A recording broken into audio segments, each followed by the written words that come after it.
Колата е Honda Civic 1996 година. Диагностиката, която използвам е Launch X431 Pro Mini 3. Ето тук се вижда кутията. Има специален адаптер за Honda, оригинален кутията си от диагностиката. Двете сини букси бяха скрити нещо като гумен предпазител. След като се извадят, се виждат, едната е с 3 пина или 3 кабелчета, другата е с 2. Двата там се прави с някакъв джъмпер за гледане на грешката, третия за диагностика. Тук вкарвам лънч кабела, той е свързан. След кабела съм сложил един удължител, който се идва пак с лънча. Този удължител да не виси това устройство, Bluetooth устройството. Конектора и удължителя са свързани с букса, подобна на старите мониторски букси с много жила, след което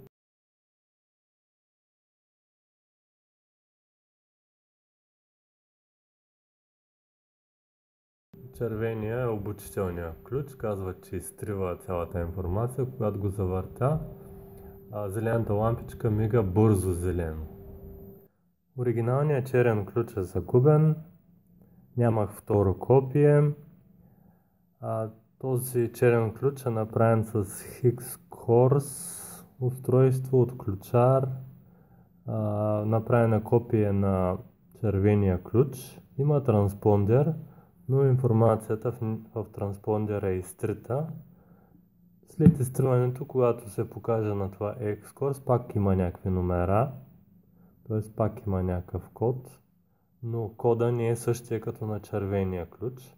Забелязвам, че с този нов черен ключ зелената лампичка мига по-бавно.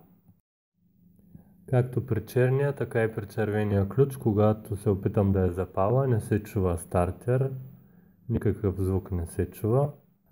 Вече една година се опитвам да я съживя.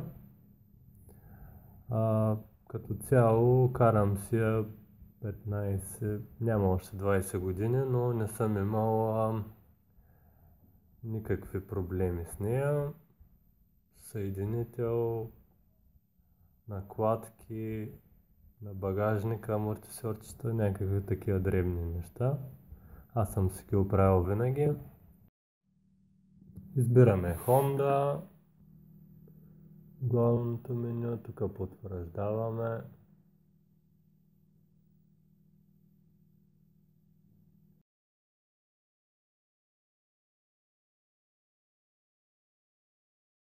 Избираме 3-пин конектор. Избираме Европа. Тя е японска, но не знам дали има значение.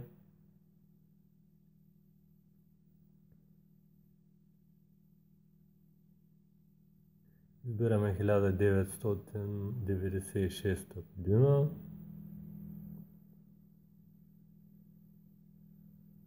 Показва тук някакви данни от двигател или нещо такова.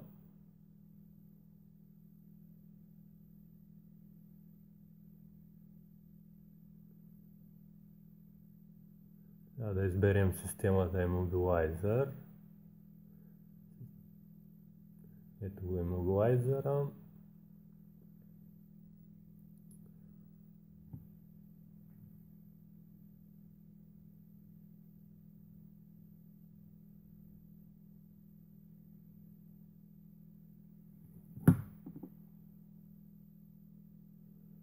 Пише, че ще изтри цялата информация. Съгласяваме се.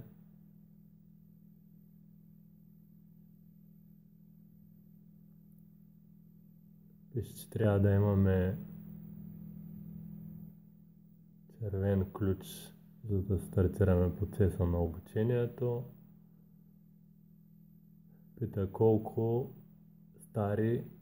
оригинални ключа. Въвеждам, че имаме 0 оригинални.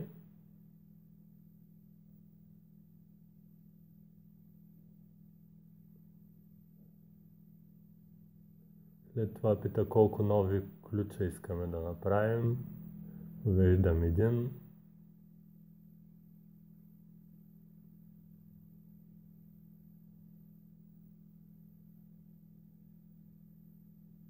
Изключете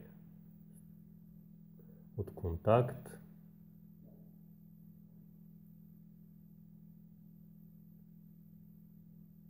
Включете с обучителния ключ. Включете на контакт с обучителния ключ. Включвам.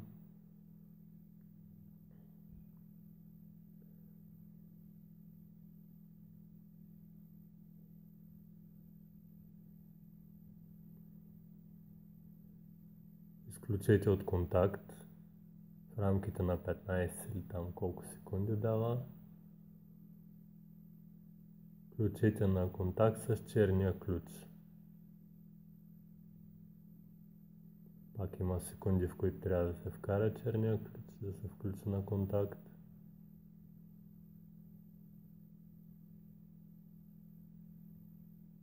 Пита дали лампичката на имобилайзера е спряла да мига. Давам не и казва, че обучението не е успешно.